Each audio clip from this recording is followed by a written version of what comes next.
Subscribe करंतु एबे हम चैनल को प्रेस करंतु बेल आइकन को जहा द्वारा लेटेस्ट वीडियो नोटिफिकेशन आपनकु सर्वप्रथमे मिली जिवो। नमस्कार बंधुगण आज आम जानिबा 31 तारिख आपनक पई किपरि साब्यस्त हेबो केउ प्रकार आजिर दिन को आपण माने प्लानिंग करिवे ए दिन आपनक पई विशेष भाबरे किपरि साब्यस्त हेबो ता सहित केउ केउ क्षेत्र रे आपनकु फायदा हेबो केउ सबु जिनिस रे आपनकु सावधानियता अवलंबन करबाकू पड़िबो आपणकर लव लाइफ किपरि रहिबो क्यारियर किपरि रहिबो बिजनेस आउ व्यापार किपरि रहिबो ता सहित स्वास्थ्यर महत्वपूर्ण इनफॉरमेशन मध्य आमे भिडियो रे कहिबु आ भिडियो शेष रे आमे आपण माननकु गोटे उपाय विषय मध्य कहिबु जहा द्वारा आपण आजिर दिन को आहुरी अधिक शुभ और मंगलदायक बनै पारिबे। सेति पई आगो को वीडियो आरंभ करबा पूर्वरु आपणकु रिक्वेस्ट जदि आपण हम ए चैनल ले नुवा आछंती तो चैनल को सब्सक्राइब करंतु सांगरे नोटिफिकेशन बेल को मध्य ऑन करंतु जहा द्वारा समय समय रे सह प्रतिटी वीडियो रो नोटिफिकेशन आपणकु पहुंची जिवो। आसंतु जानिबा आपणक पई किपरि रहइबो 31 तारिख रो दिन।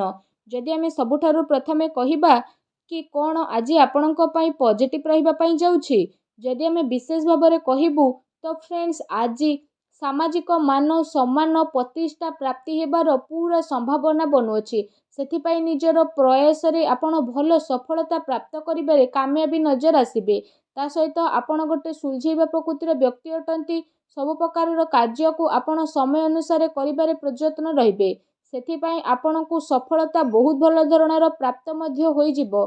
एहा सहित आपणकु जदि कहिबा किस्मतर सहयोग मिलिबो काम कार्य रे आपण बहुत शीघ्र आगो को बढ़िबे एक्स्ट्रा इनकम मध्य आज आपणकर बढ़ी पारे अचानक फायदा हेबार अनेक जोग मध्य बनुछि ता सहित आपणकु किस्मतर साथ मध्य मिलिबो पैसार काम कार्य मध्य आपण सकाळु सकाळु मध्य निपटि नेबे निज जीवन एवं ऑफिस दुईटी मामला रे चिंता आपणकर खत्म हेबो नुआ एवं पुराना स्थितिर जोग मध्य आपणक पई बनु अछि ता सहित जदि कहबा आर्थिक लाभर आपणक पई अनेक ही जोग बनुछि कौनसी महत्वपूर्ण कार्यर सार्थकता पई प्रयत्नशील रहिबो कठिन परिश्रम रे रचनात्मक योजना को सार्थक बनेबारे आपण सफल हेबे पुराना अटकी थिबा धन मध्य आपणकु वापस रे मिली पारे परिवार सहित आज आपणकर टाइम को आपण स्पेंड करिवे मानसिक सुख एवं शांति आपणकु प्राप्त हेबो ता सहित आपण आपणकर धन को मध्य विशेष भाबरे खर्च करिवे ईश्वरको आराधना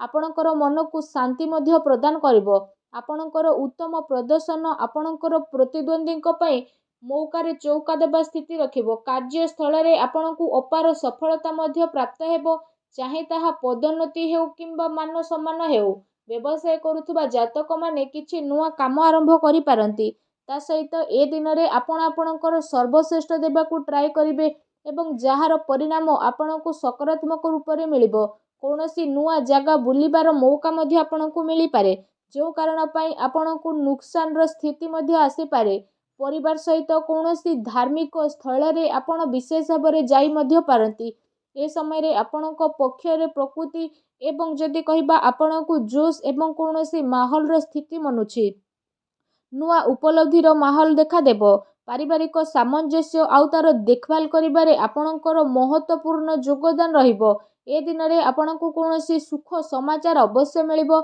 जहा द्वारा आपणक मन बहुत ही प्रसन्न रहिबो। आसंतु जानिबा आज आपणक पई कोन नेगेटिव रहिबो आपणकर मन उपरे नकारात्मक विचार उपरे आक्रमण हेबा कारणरु मन रे हताश हेबो अनैतिक एवं अप्रमाणिक कार्यर विपत्ति रे ए दिन रे आपणकु प्रॉब्लम आसी पारे तेथि पई संभव हेउची तो से सबुठारु दूरे रुहंतु कार्यभारर अधिकता रहिबा कारणरु मानसिक अस्वस्थता मध्य होई पारे संतानक चिंता मध्य आपणकु रहिबो ता सहित आपणकर आमदानी मध्य बहुत भल रहिबो किंतु आमदानी सहित आपणकर खर्च रे मध्य विशेष भाबरे वृद्धि हेबार संभावना बनुछि एमितिरे आपणकर आमदानी आउ खर्च रे ताळ मेळ बसैबार अति आवश्यकता रहिछि। एहा सहित जदि कहिबा विशेष भाबरे आपण व्यापार जदि करूछंती तो व्यापार रे आपणकु अधिक लाभ मिलिबो आपण महंगा वस्तु सब को मध्य किनि पारंती किंतु आपणको आपणकर महंगा शौक उपरे रोक लगेबाकू पड़िबो अन्यथा आपणक उपरे आर्थिक संकट मध्य आसी पारे ता सहित जदि कहिबा जरूरत रहिछि कि कथाबार्ता समय रे आपण गरिमा बनै कि ही रखंतु कारण क्रोध रे करा जायथिबा कथा आपणको मतभेद मध्य उत्पन्न करि पारे अन्यଙ୍କ द्वारा रखा जायथिबा उपेक्षा मध्य ଆପଣଙ୍କ ସ୍ୱୟଂ ପାଇଁ ପ୍ରୋବ୍ଲେମ୍ ଫେସ୍ କରିପାରେ। ଏହା ସହିତ ଯଦି କହିବା ଆପଣଙ୍କ ଲଭ୍ ଲାଇଫ୍ ବିଷୟରେ, ତ ବିଶେଷ ଭାବରେ ଆପଣଙ୍କୁ ବହୁତ ଅଧିକ ଧୈର୍ଯ୍ୟର ସହ କାମ ନେବାକୁ ପଡ଼ିବ।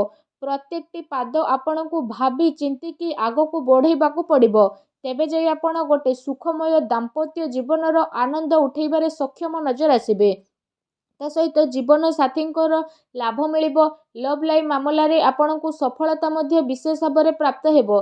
ମାନସିକ ଚିନ୍ତା କାରଣରୁ ମଧ୍ୟ ଖୁସି ରହିବାରେ ଆପଣ ଚେଷ୍ଟା ମଧ୍ୟ କରିବେ। ତା ସହିତ ଯଦି କହିବା ଜୀବନ ସାଥୀଙ୍କ ସମ୍ବନ୍ଧରେ ମଧୁରତା ଆସିବ, ଯାହା ପାଇଁ ଖୁସି ଭରା ମାହୋଲ ଆପଣଙ୍କର ବନିବ। ଲଭ୍ ମ୍ୟାରେଜରେ ଇଚ୍ଛୁକ ବ୍ୟକ୍ତିବିଶେଷଙ୍କ ପାଇଁ ସମୟ ବହୁତ ହି ଭଲ ରହିବ। ଆପଣ ବିବାହ ପାଇଁ ନିର୍ଣ୍ଣୟ ମଧ୍ୟ ନେବେ। ଆସନ୍ତୁ ଜାଣିବା ଆଜି ଆପଣଙ୍କର ବ୍ୟବସାୟ କ୍ୟାରିୟର କିପରି ରହିବ।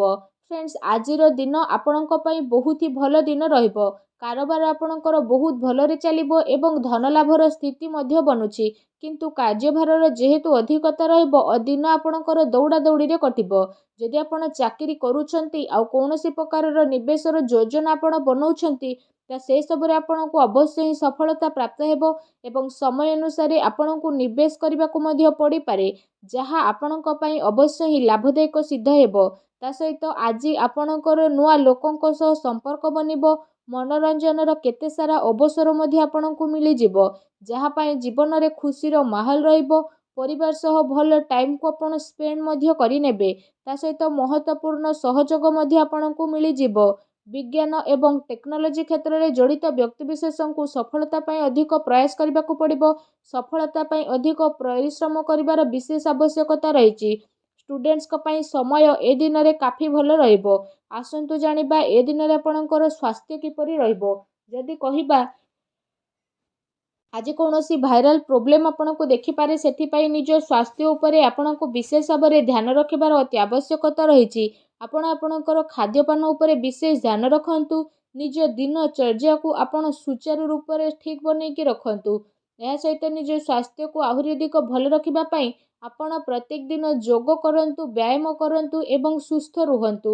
ଫ୍ରେଣ୍ଡସ୍, ଆସନ୍ତୁ ଜାଣିବା ଆଜି ଆପଣଙ୍କ ପାଇଁ କ'ଣ ବିଶେଷ ଉପାୟ ରହିଛି। ଆଜି ଆପଣ ସ୍ନାନ ଆଦି କରିସାରିବା ପରେ ବିଶେଷ ଭାବରେ ଗୋଟେ ନଡ଼ିଆକୁ କଳା କପଡ଼ାରେ ବାନ୍ଧନ୍ତୁ ଏବଂ ଆପଣ ସେ ନଡ଼ିଆକୁ ପ୍ରବାହିତ ଜଳରେ ଭସାଇ ଦିଅନ୍ତୁ। ତା ସହିତ ଯଦି ଆପଣ ପାରୁଛନ୍ତି ଗରିବ ଲୋକଙ୍କୁ କିଛି ନା କିଛି ନିଜ ସାମର୍ଥ୍ୟ ଅନୁସାରେ ଆଜି ଖାଇବାକୁ ଦିଅନ୍ତୁ। ତା ସହିତ ଘରର ଈଶାନ କୋଣରେ ଘିଅ ଦୀପ ବା ତେଲର ଦୀପଟିଏ ପ୍ରଜ୍ୱଳନ କରନ୍ତୁ, ଯାହାଦ୍ୱାରା ସବୁ ନକାରାତ୍ମକ ଶକ୍ତିର ବିନାଶ ହେବ, ଶୁଭ ଫଳ ପ୍ରାପ୍ତ ହେବ। ତା ସହିତ ବିଦ୍ୟାର୍ଥୀମାନେ ବିଦ୍ୟା କ୍ଷେତ୍ରରେ ଅଧିକ ଲାଭ ପ୍ରାପ୍ତି ପାଇଁ ଚାହୁଁଥିଲେ ଆପଣମାନେ ନିଜର ଷ୍ଟଡି ଟେବୁଲକୁ ଦକ୍ଷିଣ ପୂର୍ବ ଦିଗରେ ରଖନ୍ତୁ। ତା ସହିତ ଆପଣ କ୍ରୋଧ ଉପରେ ନିୟନ୍ତ୍ରଣ ରଖନ୍ତୁ। ଜୀବନର ପ୍ରତିଟି କ୍ଷେତ୍ରରେ ଆପଣ ବିଶେଷ ଭାବରେ ସଫଳତା ଅର୍ଜନ କରିବେ ପୁରା ଗ୍ୟାରେଣ୍ଟିର ସହିତ। ଆଶା କରୁଛି ଆଜିର ଭିଡ଼ିଓଟି ଆପଣଙ୍କୁ ଭଲ ଲାଗିଥିବ। ଭିଡ଼ିଓଟି ଭଲ ଲାଗିଥିଲେ ଭିଡ଼ିଓଟିକୁ ଲାଇକ୍ କରନ୍ତୁ। ଚ୍ୟାନେଲରେ ନୂଆ କରି ଆସିଥିଲେ ଚ୍ୟାନେଲକୁ ସବସ୍କ୍ରାଇବ୍ କରିନେବା ସହ ପାଖରେ ଆସୁଥିବା ବେଲ୍ର ଆଇକନ୍କୁ ମଧ୍ୟ କ୍ଲିକ୍ କରିଦିଅନ୍ତୁ। ଧନ୍ୟବାଦ।